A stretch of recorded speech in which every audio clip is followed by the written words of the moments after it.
Hello and welcome. Alex.acuff here. Welcome to our latest interview with some top producing agents with eXp Realty in our organization. In these interviews, we're going to explore everything about their business, their brand, and how they're growing their rev share through eXp Realty. So today we have Chad and Jennifer Beasley on the show today. Chad and Jennifer, why don't you guys go ahead and introduce yourself, kind of tell everybody where you are, your story, a little bit about you. Great. Thanks for having us on today. You're excited. Absolutely. I'm Chad. This is Jen. So we are in the Birmingham, Alabama market.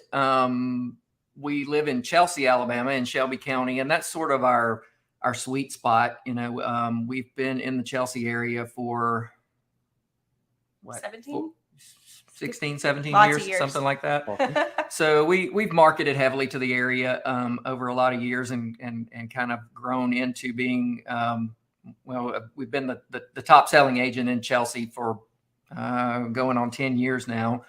And so that's where we are. I've been in business overall for 25 years. Jen got licensed and joined me about 4 years ago. So I was before coming to eXp, I was at Remax for the 19 years previous to moving over. So moved over to eXp about 3 years ago, 3 years ago this month, actually. So yeah. Cool. Well, it's been awesome. You know, we've been, I guess, kind of Facebook friends. I don't think we've ever met in person, but with our organization, we've been a part of a lot of the same masterminds. Yeah. And it's been really amazing to get to kind of see your guys' growth and watching your organization a little bit. So, yeah, you said you came from Remax and you were in the business for, you said 19 years with them and then an additional 6 afterwards. So tell us a little bit about like how you got into real estate, kind of what brought you into this industry. So I started in 1997. At the time I was working at a financial planning firm. My degree from Alabama was in family financial planning, and I was working for a fee-only financial planning firm here in the Birmingham area. And I was teaching school. Yeah, we started driving around looking at pretty houses, and before we knew it, we were trying to buy our first house. And through that process, I met a guy who first started trying to get Jen to get her license. Because it was before I actually had graduated, had gotten a full-time position. Yeah, he was like, an aide. He was like, you don't need to be a teacher. You need to be a realtor. And I was like, no, I need to be a teacher. That's what I went to school for. That's right. So I was, through that, you know, I was on salary. I was working, for a fee-only financial planning firm. I was on salary. I came out of college making a whopping $24,000 a year. I had gotten a raise or two. I got the CFP designation, Certified Financial Planner designation, which is not easy to get. I mean, it's a long study process and then a 2-day exam that you have to pass. And, you know, so I got that. And after that got not a raise, but a bonus for passing that. So I'm like, I stand to make less money next year than this year after achieving this, you know? So I was quickly learning that I wasn't cut out to be stuck behind a desk with the guy in the corner office deciding what I was going to make month after month, year after year. That's right. I was dying, you know, just being stuck in an office all day, you know, punching a clock. We had this program called time stamps or something like that. We had to log everything we were doing all day long. And the rebel in me would start going, went to the bathroom, you know, logging that in on there just because it just drove me crazy. So one day I get a call. I was in the lunchroom with my kids. At this point was teaching, and we had bought our first house and things were rocking along. And I get a call saying I needed to take a call. I went into the office in the lunchroom and he went, "Hey, Jen, I should quit my job." And I was like, "What?" So at that point, he already had his real estate license. He was kind of doing it, you know, behind the scenes, didn't let very few people know because it probably wouldn't have gone over well. Yeah, I got licensed in September of 97, and in January of 98 is when that phone call happened. Yeah. Okay. So, and I was scared, but I mean, best decision he ever made. I mean, it was such a perfect fit for him. It not easy. And anybody that's been in it, especially as long as we have, the roller coaster ride of ups and downs. And we say, especially then, I mean, you go from a salary job to full commission, you're unemployed after every closing. But man, to have the control put back into his hands and having no ceiling on what he could accomplish was life-changing. Yeah, it definitely motivates you. And it's kind of funny, you said stamping, talking about clocking yourself. And someone asked me, they were like, so how many hours do you work in real estate? I'm like, well, be easier to calculate the hours you don't work. I wake up at 5 and the first text message starts around 7 a.m. So from then until about 30 minutes before bedtime. But yeah. And then we dream about it too, right? Sometimes. But it just becomes, it sort of just, I tell people all the time, especially agents, that people are thinking about getting into it. It's more of a lifestyle than it is a job. Right. It just becomes part of who you are. That's right. That's right. I tell everybody there's really no work-life balance. It's a work life that you were working to balance all the time, all in one. And it's really hard, and it is really hard. Most people that swap over to real estate, they really struggle a lot with separating their time at work versus time with their families. So I think that's always something to have a conversation about, especially when you're bringing on new agents and everything, wanting to really kind of understand their business, where they're at. And of course, whenever someone makes a big life decision of changing their careers, you've got to make sure that you know who all that impacts and what it means to them too. So super, super important.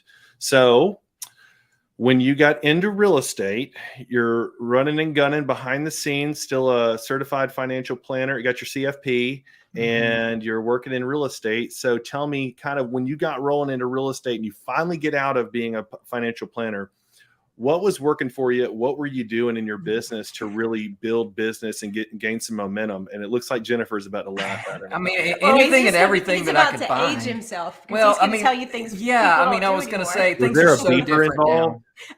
It's totally a beeper. There was a beeper. Hey, and I'm not a big guy. Back then, in 1997, I was 26 years old, and I might have weighed 145 pounds soaking wet. So that beeper hanging on my belt, I had a guy one day going, man, you got a suitcase hanging on your waist. It looked so funny. But yes, there were beepers.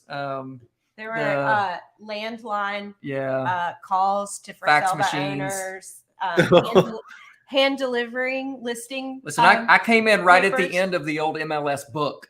Yeah. Oh, man. The blue book. No it GPS. was the end of it. Yeah. No GPS. Birmingham market. It was about that thick. Yeah. It was a big deal when we got him was it a TomTom? Oh, for yeah. Christmas one year, because before he would be out showing houses. I had a map book. There was a spiral map book you could buy, and you'd look up in the index in the back, the street name, and it would tell you like what page and the which quadrant of the page that street was on. And then you're flipping through trying to figure out how to get there. For everyone wondering, a TomTom is like a GPS. Yeah.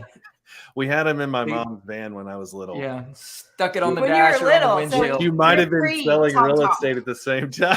We were pre-TomTom. I'm old, man. I know. I looked at my dad. My dad's name's Tom. I was like, hey, look, that got a new thing you can put in your car called a TomTom. So you're always going to be there. But when I started in 1997, it was a different world, right? Yeah, there was no Facebook, there was no Instagram or TikTok. There, all those ways that everybody now can, very inexpensively get the message out that this is what I do for a living didn't exist back then. That's right. So I did a lot of sitting in Sunday open houses for other agents, just trying to, and every now and then you'd pick up a buyer that was looking for something and be able to sell that person something. I tell agents all the time, the great thing about open houses or anything like that, even if it doesn't end in you walking away from there with a client, it's practice in talking to people about real estate, which is valuable. It gets more and more comfortable for you. So I did a lot of that. I mean, pretty much every weekend. That's right. I did door knocking, I would go on Sunday afternoons and visit for sale by owner open houses and just go in and talk to them and go, hey, I saw that your house, I just wanted to come in and check it out and, just meet them, try to build some sort of rapport so that when they decided they were sick of this for sale by owner thing, maybe they would call me first, And when he would get the one or two listings to be able to advertise in the Homes and Land magazine, that would be something you could pick up outside of a restaurant. Yeah. That was our advertising, right? That's To right. have, or in the newspaper. Yeah. And we would advertise listings in the newspaper. That's right. That's right. So So I'm not sure any of that's going to help. no, actually, it's super important you said all that. And I was Sunday actually nights, I would spend Sunday nights going through the for sale by owner ads in the newspaper and calling them, just touching base, just because my theory was after those open houses, they were defeated and disgusted that they still hadn't sold the house after 2 or 3 weeks, and maybe they're ready to talk to somebody to turn it over to professionally. Yep, the highest conversion time frame I ever had for converting for sell by owners was Sunday afternoon after 5. Yeah, that would be my time to call. So much weekend's like over and they're not under contract. Now, I know we're not of the same generation, but I will tell you, when I got in the business, I went around to the top real estate agents in the office and said, "What do you know that works that you don't do or don't have time for?" And they all told me door knocking and cold calling, and I was like, bet that's what I'm about to hammer this. And so I bought a triple line dialer, calling every landline in Auburn, and door knocked 50 doors every afternoon, and in the sweltering heat. And that's actually how I got my business started too. So between that and then hiring a coach to help me prospect for sell by owners and do really solid presentations, that is still actually pretty much the core of our business. You know, as the market has shifted now, we went from a very much a gathering stage of real estate to now we have to go out and hunt. And luckily we were doing the things beforehand, preparing our agents and showing them exactly how to go out and find business instead of waiting for the phone to ring. So super important. And, you know, I think what you talk about, you know, sitting in open houses, it builds momentum. You build the conversation, you build the comfortable conversation. So, and also you get into conversation with people and you discover questions about things you never even thought to ask before. So you're even more prepared for the next conversation. So I never really had someone to script practice with. So I always used open houses about 5 days a week, door knocking and cold calling as my way of I would practice on the public. They would have to do. Well, that was me. I've never been a script guy. Of course, I mean, some of these coaches and everything will tell you, yeah, you are. There are things that you say that become your scripts. And I guess I get that. Maybe I tell the same stories over and over again or whatever it is, but that's right. I just have been, it's always had to be natural for me, finding common ground with people and just finding something to get on the same wavelength with them and make a connection. And to me, that's hard to do in the middle of a script. Well, and now if you're doing the open houses, yes, that's practice as a new agent. Anytime you have time to talk about it. And you're right, coming up with questions, things you hadn't thought about. But now, wow, the ability to promote listings and open houses and showing you are doing showing that you're an active agent, that you're out there doing something. I mean, you social combine media. some of the things we did in the olden days with the ability to promote It that. shortens the timeline. It's incredible what new agents can do. You can get up and running faster now than you used to. And that's really positive. So on that note, let's kind of skip forward a little bit, kind of meshing the, I guess, old with the new and marketing and everything. So let's go ahead and jump into your business. You're about 19 years in the business. Let's talk a little bit more. You know, you're on here. We're talking, you're in our organization. You're right there in Birmingham. And so let's talk about, you had already become the top producing selling agent in your area. You were absolutely killing it with Remax. Why the change? And tell me kind of how the transition happened and how you ended up coming over to eXp and what was that decision like and those conversations? So it all started, honestly, I had not paid a bit of attention to eXp. I had heard the name, but didn't know anything about it. There really wasn't much going on with eXp in our area. And when Gusty Goulis decided to close Brick Realty and move it over to eXp, I knew Gusty. It wasn't like we were great friends and we're talking every day or anything. I knew him and we had done a deal or two together, and I respected him and everything. But for him to take that company and shut it down and move it over to eXp, it made me go, what? Why in the world would he do that? So then I start Googling and I start watching videos on eXp and I start learning what the model's about and all that sort of stuff, which brought up a lot of questions in my mind and I was intrigued by it. Now, keep in mind, I was about 22 years total in the business, 19 of those at Remax, at the Remax office I was with.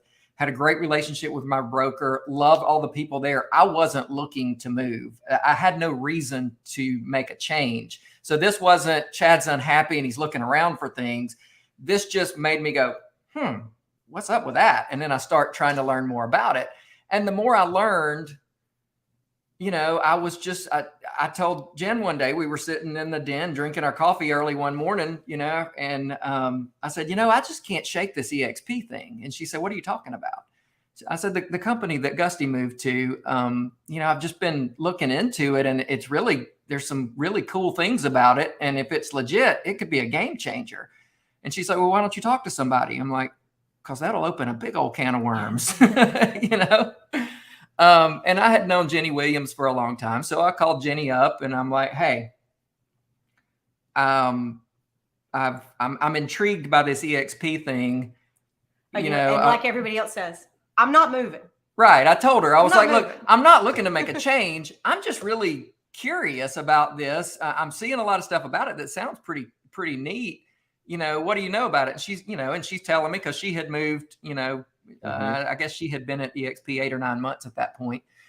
And so we talked a little bit. And by the end of that phone call, I was like, look, I want to sit down with you and talk, but this has to happen in the corner of a very dark basement under a dimly lit light bulb, because if people see us together talking, then, it's going to get back and, it's just going to cause all kind of problems when I'm really not making a move, and I just don't want the drama. So I just want to learn some things and then we'll go from there, Not that there's drama in real estate. No. Anywhere. No, not at all. Not with brokers and all that sort of stuff. So we met and talked, and I was saying, Jen was all in from the beginning. Yeah. And listen, and I was too. I loved it. I was all about it. It was just a very difficult move for me because I had been at the same place for 19 years. I wasn't upset about anything. I wasn't looking to make a change. Well, I wasn't unhappy with my broker. This was just the traditional brokerage versus the modern brokerage. Yeah. At that time, I was 48, so I was approaching 50. I'm 51 now, and I was at that stage of my career of, at the time that I walked out of that Remax office, year to date in September of 2019, I was the number 2 Remax agent in the state of Alabama. So I'm looking at it as, I'm up there in the upper echelon of my peers. What's next? I mean, I've got a lot left in the tank, but do I want to keep doing what I'm doing at the level that I'm doing it for 20 or 30 more years, And so the eXp business model offered opportunities to where I could see an opportunity to eventually get off the hamster wheel and kind of do the business that I want to do without feeling like I have to sell 70 or 80 houses a year. So, and that very in the important end, thing to talk about for sure. Yeah. And so in the end, that was the thing that I finally made the decision that, people call us because of who we are and our reputation in the business and all of that, and not because of what company logo is on the sign. And so I made kind of came to the realization, I knew this, but I kind of told myself, hey, if I make a change, my business is going to stay what it is. Nothing's going to change about that. And so if the other things about eXp that are appealing to me don't pan out, I really haven't lost anything other than I decide I don't like the company and go crawling back the other way. And there's a little bit of ego damage to going, oh, I was wrong, so I finally decided, what, I have to do this, for our future. I had to give it a shot and just see how it worked. And so Jennifer, good so far. Yes. What was it you were about to say earlier? What was like when you were already over the fence, he was still hanging on. He was about to leave me behind. There was at one point. What was it? Like what ticked it for you when you were like, oh, this is a no-brainer? Okay, so I can give the perspective of I had only had my license for a little while, right? Ego for a while, didn't you? Yeah, well, and I mean, I watched every year. First of all, it got better and better, and he always did more and more.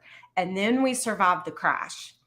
And I went back to teaching school for a little while because you do what you got to do. And in 2010, 2011, I watched the hardest years of his life as a realtor, as a family. I mean, I had a friend that asked, well, what's Chad going to do now? Well, what do you mean? What's he going to do? He's going to sell houses. That's what he does.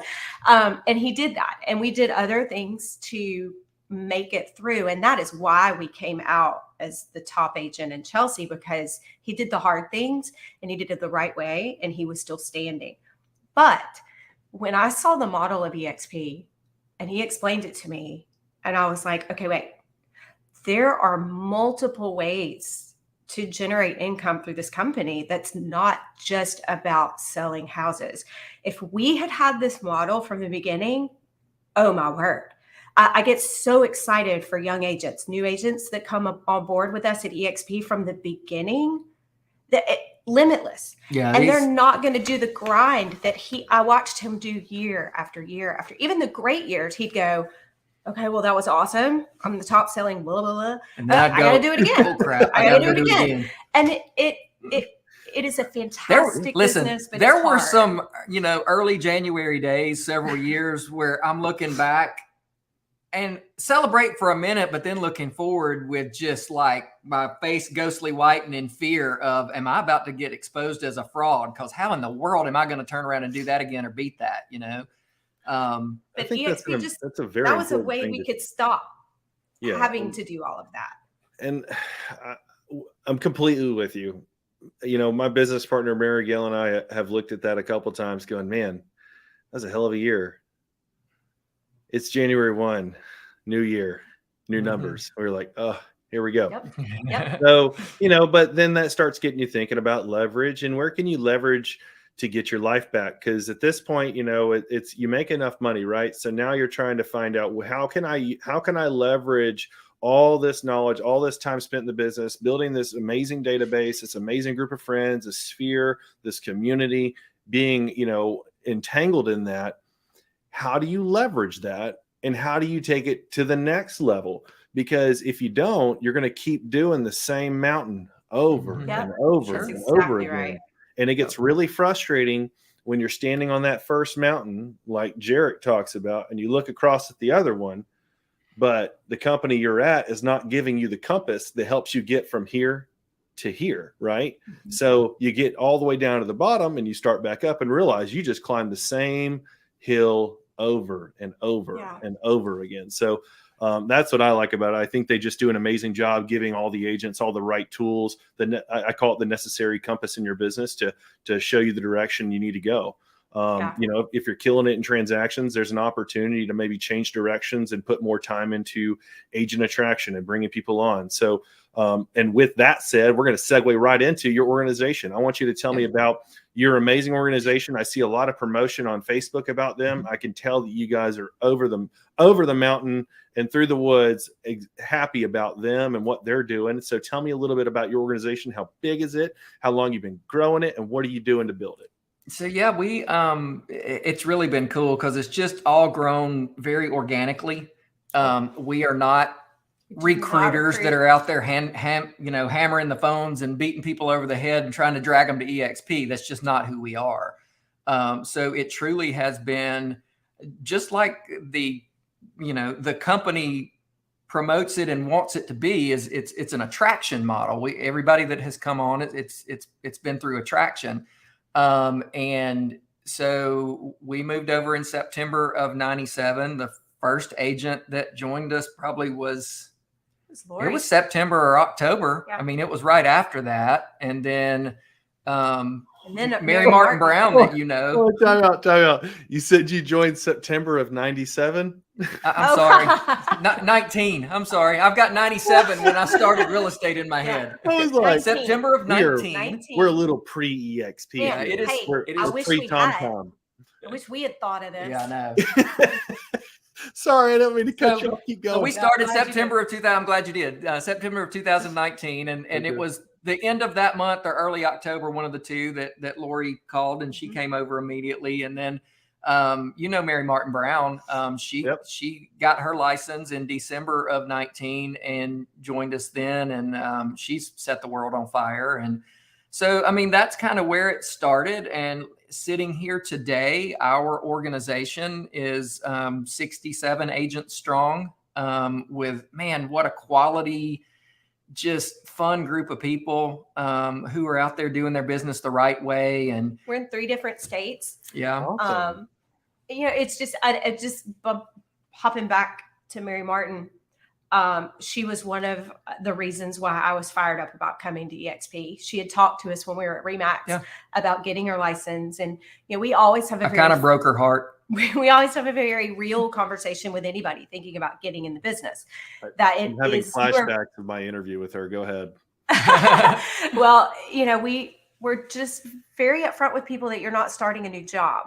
Yeah. You are starting a business. You are going to be the owner and the CEO and CFO and all the things. And it's not just a job. And we were at Remax and it's too expensive. It's not a place we can grow a new agent. And when he found this model, they don't call it Femax for nothing. It probably been a couple weeks before we really found eXp and dug into it. And as soon as he shared that with me, that was one of the things I was the most excited about. I was like, this is it. This is a brilliant model for somebody like us who are top producers. Oh my word, the benefits are incredible with stock awards and ability to grow a revenue share and all the things, but also for new agents. Yeah. It's inexpensive. The training is outstanding, and we can do it and grow and give back just like so many people that gave to you. So as soon as we thought we were making the decision, I called her and I went, hey, if you still want to do this, just hang tight. Because I told her we couldn't before. I was like, but we're going to be able to do this. So just hang on. And she was my first phone call when he went in the first time to leave his brokerage. Hindsight, 2 times. I should have gone in with him, but he went in to let him know we were leaving. And I called Mary Martin, and he came home and said, well, I'm going to pray about it a little more. Mission aborted. But anyway, fast forward. What if we hadn't come to eXp? We would have missed out on being a part of something super incredible. And not just Mary Martin, so many other agents that have come on brand new with us, that have been given a platform at a company that pours in, grows and trains, and makes it worth our while financially to give our time and to give. I mean, we do it anyway because we love it, but how cool is it that we also get compensated for it too? Yeah. It's just this amazing platform where everybody wins. And we are training and growing some incredible agents in our organization. And it's my favorite part. Yeah. I mean, it's cool. I mean, because like she was saying, for a brand new agent, the eXp model is an inexpensive place to hang your license and get your business started. Because from the company standpoint, if you don't sell anything one month, you're only paying the company $85. When I was at Remax, I mean, it was, I forget the exact numbers. It was between $1,400 and $1,600 a month.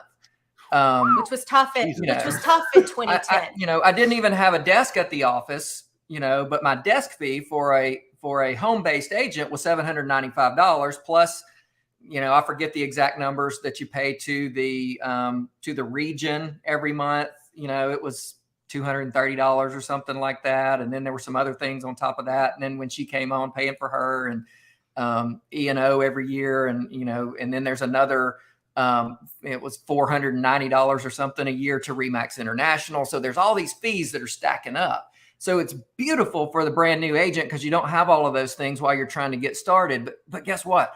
For top producing agents, I remember when the market crashed and things stopped selling and we just didn't have the volume going like we needed. And writing those checks every month meant I was writing a check for $1,200 or whatever it is back then, instead of having $1,200 that I could put into my business to try to get more business in the door. And that's a game changer. I mean, when you're just trying to survive versus being able to keep getting business in the door. Yeah. And so it's such a beautiful platform And that's the way I look at the eXp model. It's just this platform that you can build your business on however you want to make it look. Whether you want to grow a big team or you want to be an individual agent or you just want to sell 3 houses a year or whatever it is, the platform is there for you to build it how you want it. So and it's when really someone cool. comes to you and tells you, I just want to sell real estate, I really don't care about the rev share, I don't care about any of that other stuff, what's that conversation like with those agents whenever they're like, look, the rev share stuff and the stocks, I don't really care. I just want to sell homes. Yeah, I mean, I've had those conversations with people, and the thing that people need to know is nobody's ever looking over your shoulder going, how many people have you recruited this month? Or I mean that doesn't happen. That's a good myth to bust. It is not. Yeah, it's not a requirement, and nobody's going to bug you about it. We are going to help you if you have someone that you're talking to, and you need to introduce them so that we can help answer questions or whatever. We're all in on that and love to do it. But there is no requirement for that. In fact, company-wide, the statistic that I've heard is there are only 12% of the 84,000 plus agents at eXp that participate in revenue share. Mm-hmm. So it's a small minority of people that are even doing that. So there are a lot of people that are out there just selling real estate and don't get involved in the building an organization and attracting agents. I just tell people, I'm like, man, everyone looks at you like, if I'm talking to a pretty good producing agent or just, if they're an average producing agent, and I'm like, you like selling homes, right? And they're like, yeah, that's all I want to do. I really don't care about stocks. I really don't care about this or that. I was like, how do you like the relationship with the other agent across the table? And you're like, oh, it's whatever. I'm like, well, what if you had an opportunity to have a better relationship with all the agents that you work with, right? And it's not that you're trying to sell them anything, but it's like you're actually trying to create co-opetition and not competition. Oh, I love that. And having that conversation, having all those conversations, getting beyond just an inspection repair with the agent, or having really good relationships, getting to know where they're from, finding out your 6 degrees of separation with people, and then all of a sudden down the road something happens at their brokerage. It always does. And if there's an opportunity there where they were like, hey, that guy Alex was super nice, I did a deal with, and he was at what company was that? I'm going to give him a shout. That's what I tell people. I'm like, because if you leave yourself with that opportunity, I mean, it's your family's gonna be very thankful you did. Yeah, that's right. Listen, we just had an agent join us that she called me either the day it was announced that I came to eXp or the day after or something like that. One of those what the heck phone calls. I've known her for a long time, and I got a lot of those. What the? You've been there forever. I thought, what? Why would you ruin the business? Yeah, exactly. Yes. And so she called me and we talked a little bit, and we've talked a couple of times since then, but she just moved to eXp a couple of weeks ago. I mean, it's been a 3-year journey from the time she first reached out to me till she decided to make the move. So you just never know when somebody's time's going to come that they're ready to look around and, And for someone that's listening to this right now and they're kind of thinking, hey, maybe I will have that conversation and everything, just so we can kind of shed some not real numbers, but some real light on this. Now, with now coming over to eXp, and you've been this top producing agent, which means you sell a lot of homes, obviously, at least a really good price point.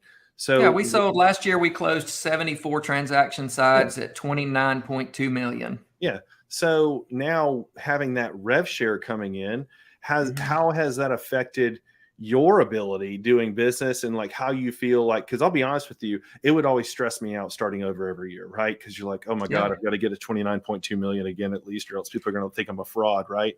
Yeah. Well, look, this year is a perfect example. I mean, this year's been tough for everybody, and we're not going to do 29.2 million this year. It's just been harder to get the listings. The first part of the year, buyers, we were writing 8 offers for every buyer before we got anything under contract. So you're just not doing the same number of transactions, or we're not anyway. It's been, and then there are 6,000 agents in the Birmingham market or whatever now. So everybody's got an uncle or a cousin or a sister that's a realtor now. So we're just not doing quite as many deals. And I mean, that'll change, but that's just the way this year has been. And so there have been some months where, we haven't had the closings that we would have liked to have had, and to have that comfort level of cash flow. And that rev share check has been really nice to kind of smooth out some of those dips, in there. And it's real. I mean, it's been a real benefit to our family. Last year it was coming in, and that when we were having months where we had more than we needed, and that rev share check would just get shifted over to savings every month, which is amazing. I mean, that's kind of how I really looked at the opportunity when we first saw it, is his business and our business will be what it is. Yeah. And the other that comes along extra, the revenue share is, and then we haven't even talked about the opportunity to be owners in the company through stock awards and being able to buy it at a discount. We built a pool our first year off of the stock. Because pretty nice pool. Book of it. Yeah. I've seen it with your Infinity Edge. Yeah. That's right.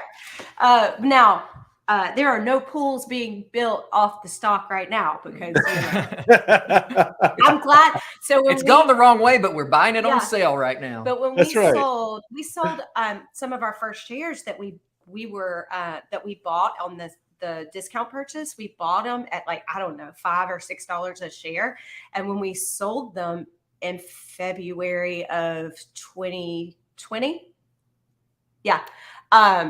we were able to sell them for $150 a share. I know Jenny bought a new car. It was, yes. So that was what we did with that. Now we're just, I know it sounds crazy. I'm loving the stock market where it is, because this is where we started at, $5, $8 a share. And we know it's going to go up. So these stock awards that we're getting when one of our sponsored agents sells their first home, or a stock award that we're getting, for capping or icon or whatever it is. Man, I love it when we're awarded those at the bottom of the barrel, because when it comes back, it's going to be awesome. Beautiful. But there's that. And then the revenue share and all the things that I look at as another piece of the pie for retirement, because until we acted like grown-ups and this was before eXp, we did, but even before I was a part of it officially, Chad didn't necessarily do his business like a business. Mm-hmm. And we love sharing our story about, not making some good choices where, taxes were involved and all the grown-up things that you don't think about when you get your license. We love to share our bumps in the road with that too. But, so we're kind of digging out a hole because we didn't do it right from the beginning. And when I saw this opportunity with this company, I'm like, okay, game changer. You've never been anywhere where you were awarded stock in the company, so that when we help it grow and do better, and we do more for the company, and we help agents do more for the company, that it grows and our stock grows. I've got down in the basement, I got a box of trophies and plaques and ribbons from Remax. I tried taking them and, cashing them in, and it didn't work. I didn't get anything for them. No money for that. You've never told anybody that, I can tell. Number 2 agent in the state of Alabama. And honestly, there were times when he would get an award and we'd get a bill for paying for the plaque. Yeah, there was one in particular that they asked me which version I wanted, and I looked at it, and it was going to be like $200 for the plaque. I'm like, I don't want the plaque. I'm not paying for that. I don't need that. So you guys have been kind of through the ebbs and flows of all the markets, and it really sounds like you guys have put on your armor. You figured out how to fight through. You figured out how to really kind of enjoy this life of real estate now. For the agent out there that's just now getting started, what kind of advice can you tell them as they start to build their business? Maybe not at eXp or with eXp, but what are some things that you're kind of telling your agents today that are new agents to really help them start building some momentum? I think I think where everybody has to start is with your sphere of influence. I mean, that's just vitally important. You got to build a database of people who already know, like, and trust you, and make sure you stay in front of them so that they don't forget what you do for a living. It's so much easier to retain customers from those people that already know, like, and trust you than to go and get somebody that doesn't have a clue who you are to trust you to do business with them. So that's one thing. The other one, just Jen hit on that a little bit, is just setting everything up and running this like a business, and growing it like a business, and not treating it like a hobby or, what you have to understand is every commission check that comes in, on the surface, maybe it looks great that it's a big number, but it's not all yours. Part of it belongs to the government. Part of it belongs to your business, because you gotta invest back into it to continue to stay in business. Right. You know, and so it's figuring that part out is so important. And I think the earlier you do that, the better. Yeah. And then when the tough times come and things don't, I mean, you just got to keep going. I mean, just, you know, it's hard, but you know, when you get, I mean, there are times when the market crashed before in that 2008 to 2011 period. Yeah. Were there times that I sat in front of my computer with the phone not ringing, Googling things like bankruptcy? Yeah, sure. I never filed, but I Googled it to learn a little bit about it. And I don't even know if it exists anymore. I go on monster.com going, is there something here I could do?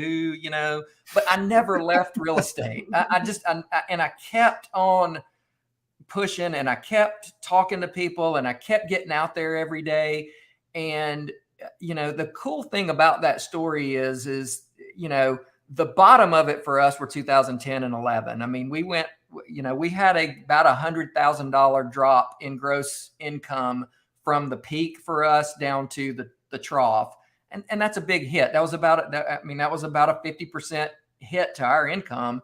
And, you know, that was tough to stomach. But if I had given up, if I had said, you know what, I'm not going to do this anymore, and gone and just gotten a job doing something or whatever in 2011, when it was so bleak and it was so bad, then 2012 would have never happened. And 2012 ended up being a record year. And it was because I hung around and I kept doing it and I stayed visible, that when people started buying again, I had been there all along and my phone started ringing. Yep. And so it bounced back, you know, and so you just got to keep going. That's the main thing.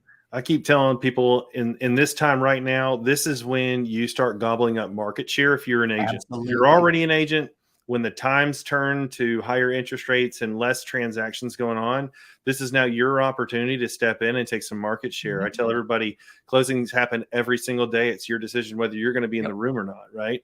Yep. So are you going to put in the work? And with that, you know, it's always those, you know, agents are always looking for ways to either cut, you know, where can they cut money from? Because really the past 2 years, everybody's been living pretty fat and happy in the real estate world. Well, now we're in a point where you've got to really pull back a little bit, maybe even on your spending and stuff. So I've been telling people, you know, eXp's got a lot of great things, but one thing that it can definitely do for you is help you scrimp and save, you know, some of that revenue that you've been giving away all these years or all this time, or giving you that opportunity to kind of pull back even on that. So you can continue to invest in yourself and invest in your business, but doing it at a more efficient way with this platform. So that's been really, really important in the conversations and really helping people understand that, because it sounds like, you know, we haven't really covered it yet, but you know, you spent your career in real estate, and we know what the typical retirement party is. It's a funeral. So I mean, it's true. In this world, you guys are now realistically, I can think of 2 or 3 examples from this year. Yeah. And you guys are going, man, okay, good. I've been building an organization. We've got some rev share. We've got a good amount of stock. There's a good opportunity to buy right now. We're still selling like crazy, right?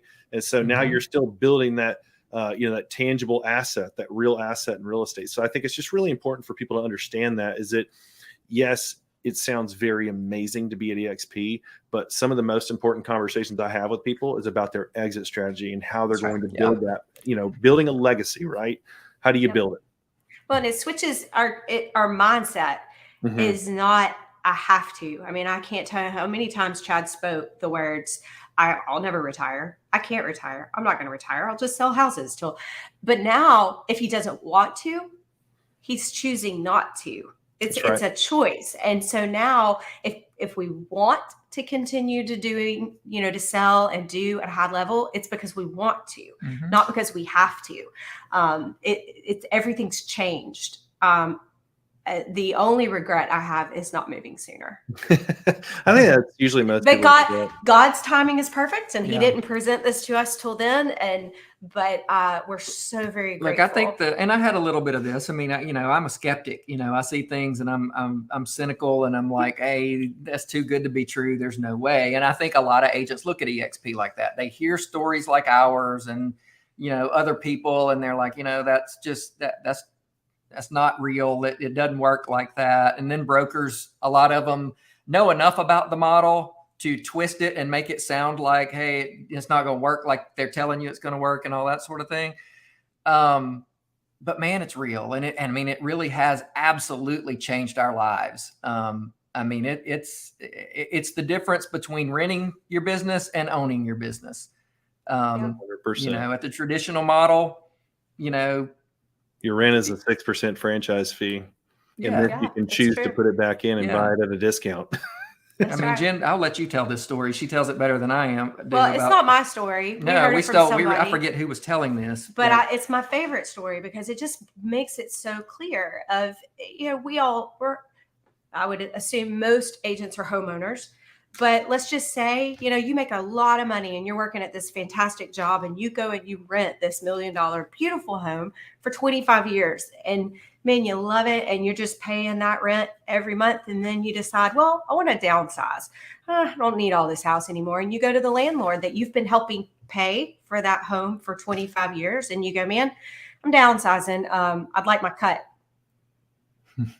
And the landlord's going to tell you what? Sorry, dude. Go pound this sand. Is my house. I appreciate all those years and years of rent helping me pay and have an equity in my house. But you get nothing. So you pack your stuff and you're out and you walk away with nothing. A box of trophies. And, so it's just the difference. Do you want to rent your business? Would you ever rent $1 million house for 25 years? When you have an opportunity to own it. The flip side of that is you bought that house 25 years ago and you've been paying the note and you decide you want to downsize and you sell the house. And you know what? You walk away with a big old bucket of equity that you take with you. And that's the difference between where we were and where we are now. Well, and even having, we have an organization over 3 years that's grown to about 67. And it's we only have 20 direct to us from that. So it's not even that we're, out there attracting all 67. We pour into the people that we have and they love it so much that they share go tell somebody else and they attract it. So, but in 3 years, we've built something that we tell our kids, man, go get your license. Even if you never want to do this, because we are going to be able to pass this revenue share on to you. If we kick the bucket at another company, it's over. Right. There's no money coming in for our kids. So a cool thing, Here's my sphere. Go call them. That's right. They won't. That we haven't really touched on that either. But for people that are listening, the rev share is actually a willable asset. So if something were to happen to Jen and Chad, they could definitely pass that on to their kids.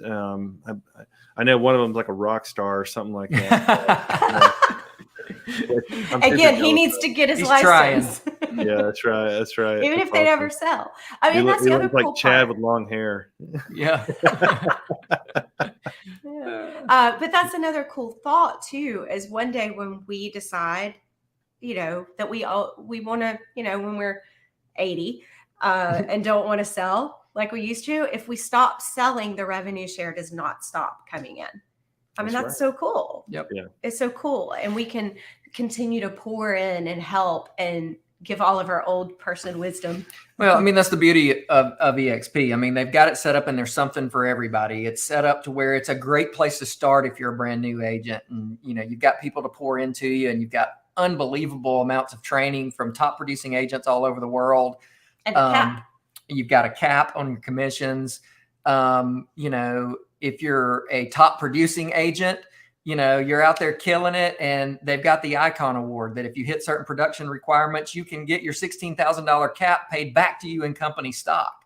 I mean, how cool is that? And then, if you're, really want to participate in growing the company, they reward you for that as well. I mean, we don't have, the overhead that a lot of companies have. So they are able to take the money that comes in and give, 50% of the money that comes in on the agent splits is paid back out to the agents that help build the company who bring other agents in. So Oh, man, people it's don't just, understand. A lot of people don't even with eXp understand that the 50-50 initiative by it being a publicly Right. traded company. So, and committing to that because all of us got dividends at the beginning of the year because of right. it.